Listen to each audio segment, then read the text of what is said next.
Hi everyone, I am very happy to welcome you all to Dr. JJS Virtual Academy of Commerce.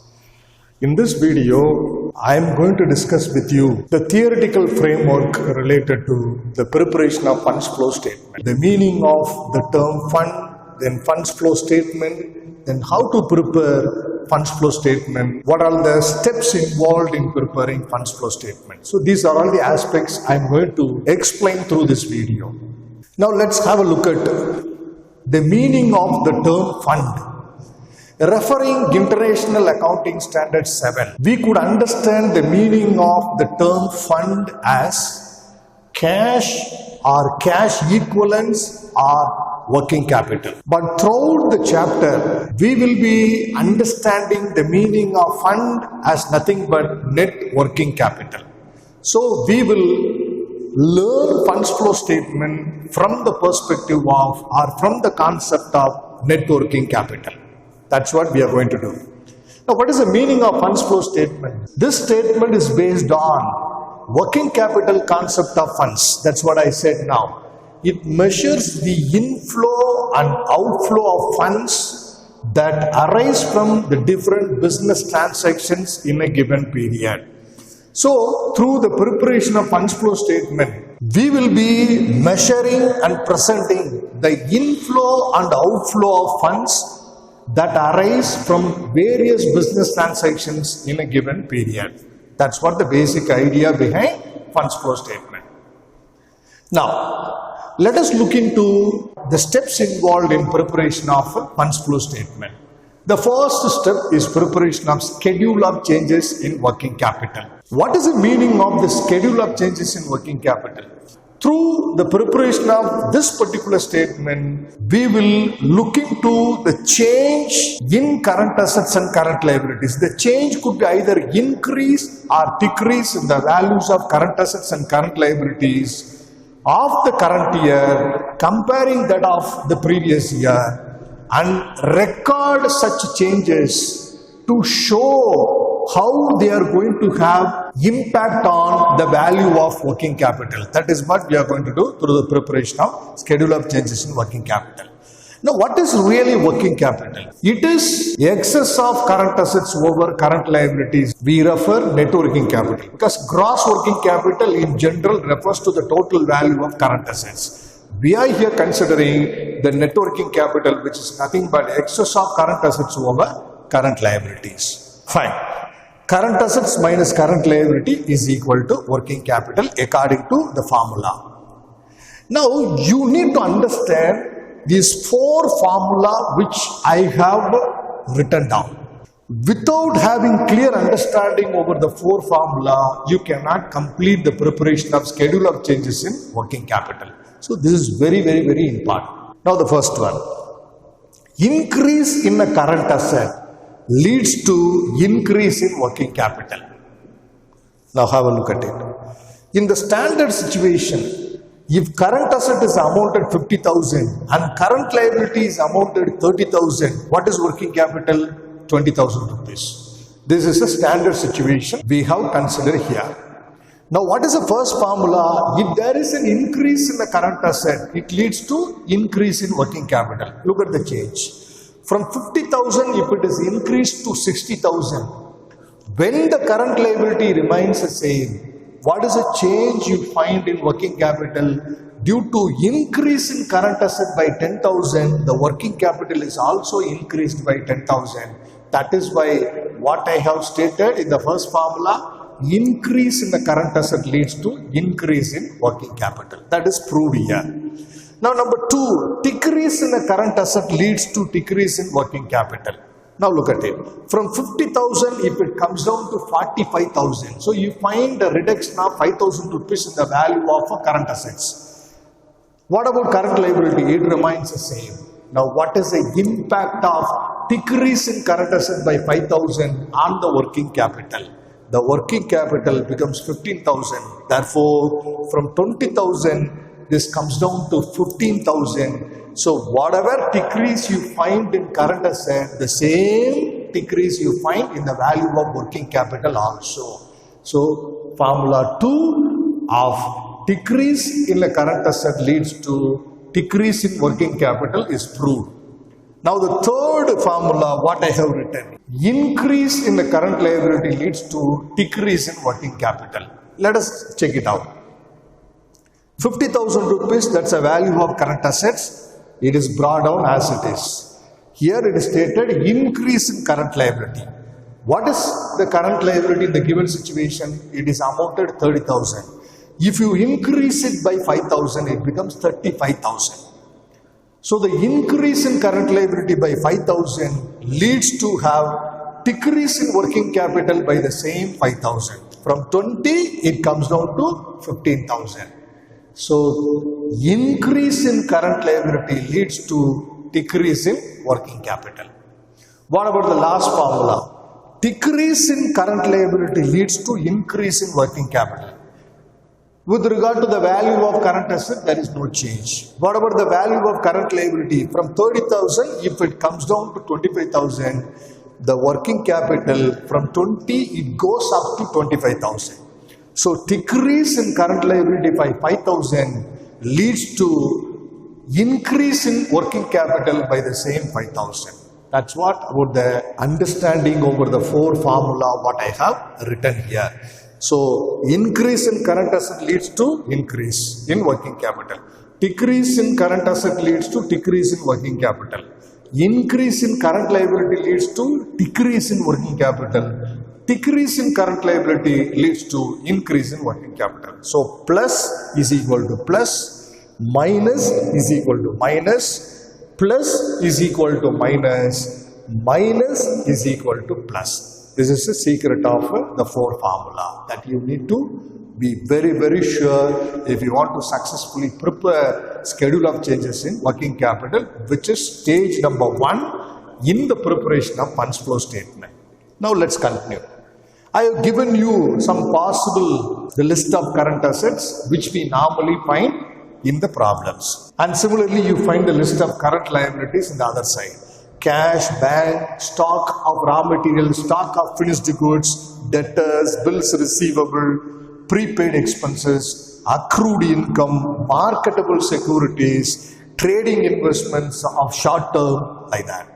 What about current liabilities? Bank overdraft, creditors, bills payable, outstanding expenses, income received in advance, short-term loan borrowed, then provisions for doubtful debts, then provision for discount. In some occasions, you can even treat the provision for taxation as a current liability if there is a possibility. That I will explain later when we discuss about the exercises. Right. Then the second stage in the preparation of funds flow statement is what? Preparation of relevant ledger accounts. This is the important stage. We need to start with the preparation of provision for depreciation on fixed assets account, if any.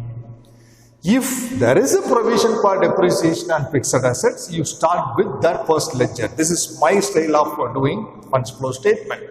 Followed by, you can very well prepare the corresponding fixed assets account at cost value. Then later, if you want to prepare ledger accounts for other non-current or fixed assets, if required, you can very well open ledger accounts to learn the hidden information of purchase or sale or depreciation also, if possible, through such ledger accounts. You can come to know this hidden information. If required, you can open those ledger accounts. Then followed by, you can open provision for taxation ledger account.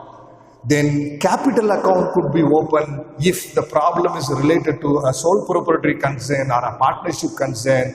Please understand, funds flow statement, which is a management accounting tool, could be made use by any form of business enterprise. It is not really restricted only for the use of company form of business. Any form of business enterprise can very well make use of the tools and techniques of management accounting. So in this way, if you want to prepare funds flow statement for a sole proprietary concern or a partnership concern, good to open capital account to find out the hidden information like additional capital introduced by the proprietor or partner or drawing made by the proprietor or partner could be very well identified and understood through the preparation of capital account.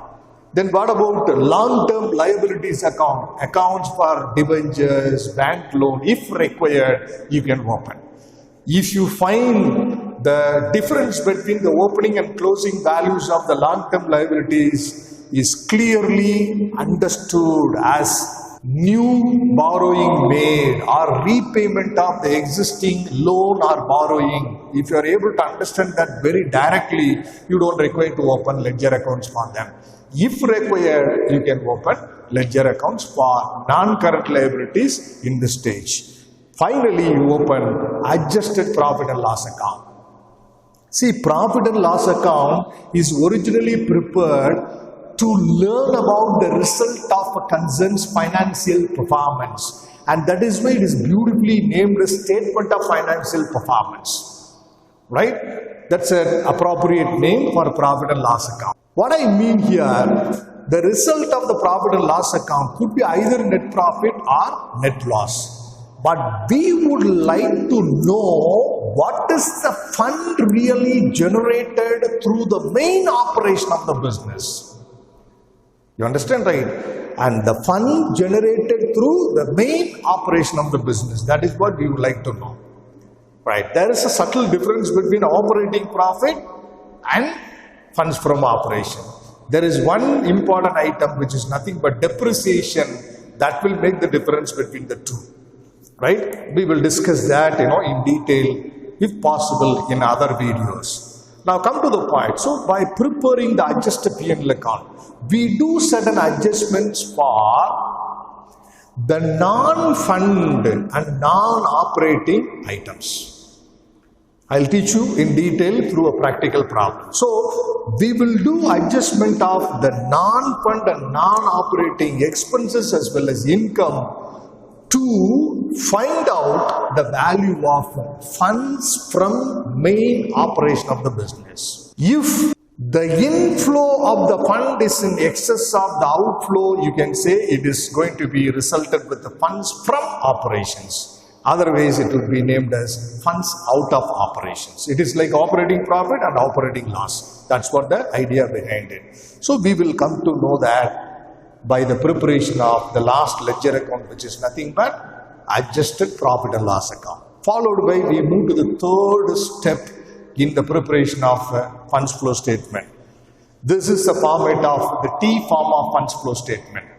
That will have sources in the left side of the statement, application of funds in the other side of the statement. There we will record the changes or whatever the changes or whatever the results we have come to know through the preparation of the ledgers. That we will try to record there. And not only that, the result of the schedule of changes in working capital will also be recorded. That I will explain in detail at the end of the video. Let us get into the details of these items. Fine.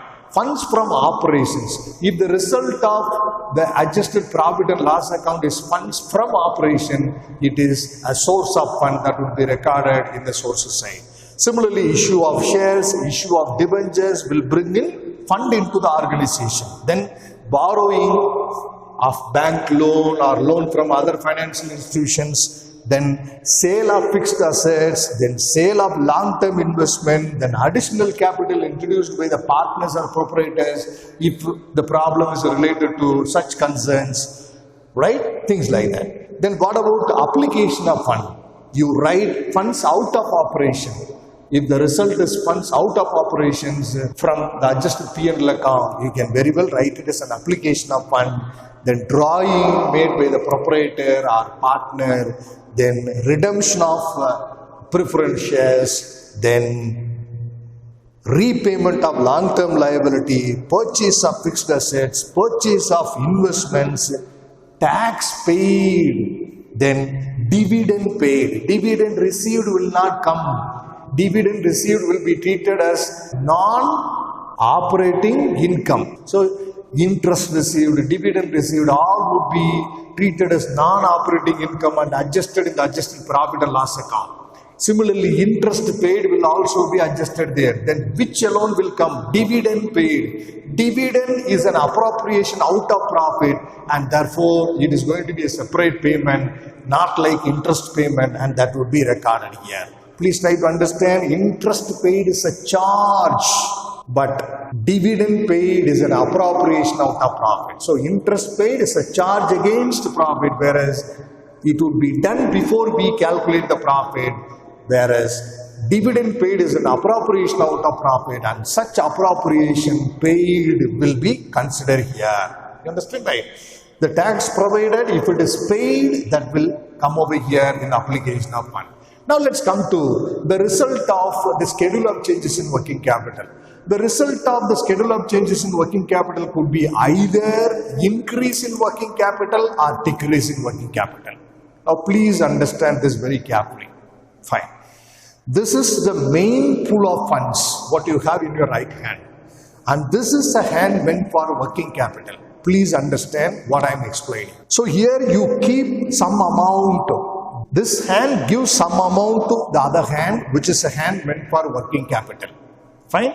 So if the working capital is required 50,000, this hand could receive the 50,000 from this hand. So it would be given. If the working capital requirement for next year comes down from 50,000 to 40,000, the excess of 10,000 will be written by this hand to the main pool of funds. When 10,000 comes into the main hand, you find this hand receives the 10,000 rupees. So money comes in.